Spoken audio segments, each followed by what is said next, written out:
light, so I'm going to go ahead and go. Keith, I want to talk today to you, and I've already prayed. So I want to talk to you about the keys for the journey is what I want to call this.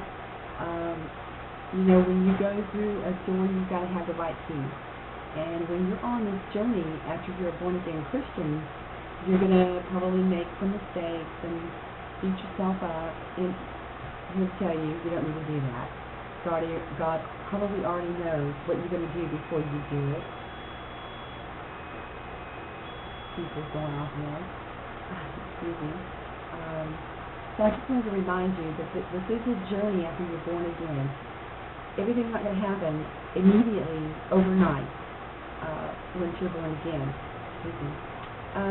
So anyway, the threshold, the key, you've got to have the right maker of the key, and it's got to be a master key, possibly. I'm just using these as analogies to get your mind to where it needs to, I think, go, to walk and talk with God again, reconnecting and being obedient to the things of God.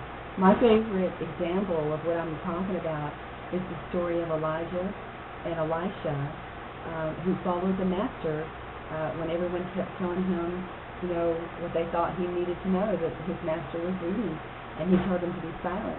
And he was the only one that followed the master all the way and got the mantle.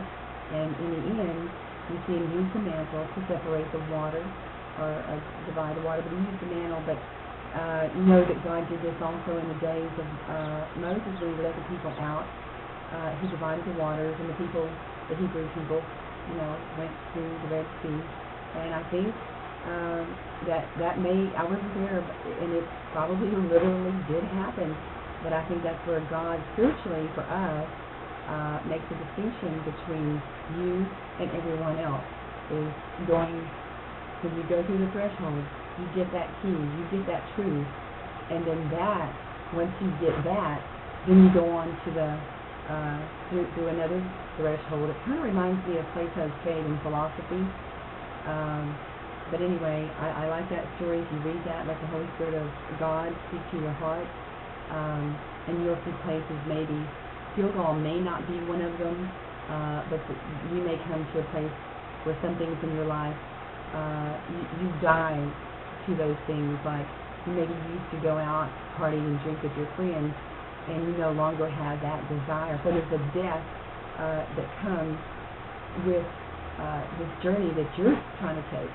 Okay, so we know the truth. The Bible says that you shall know the truth, and the truth shall set you free. So that's how you know that you're following, that you're on this journey. and it's not to say that while you're steering this ship, it's not to say that there won't be times where you feel like there's a fog, there's a storm. If you're in a ship, the ship could sink, and hopefully you'll have a life preserver, which is God. You'll have the truth, and stay on that journey. That's what I'm encouraging people today to do, to stay on that journey.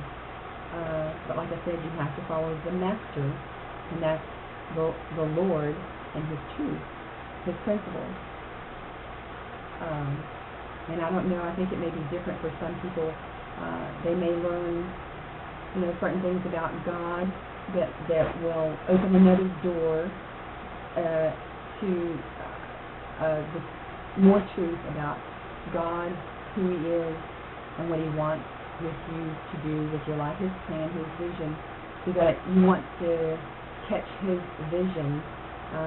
Most of whomever I've seen, it's to serve people, it's to love people, and it's to train up people in righteousness and principles of God. If they're not doing that for you, if you don't feel like you're growing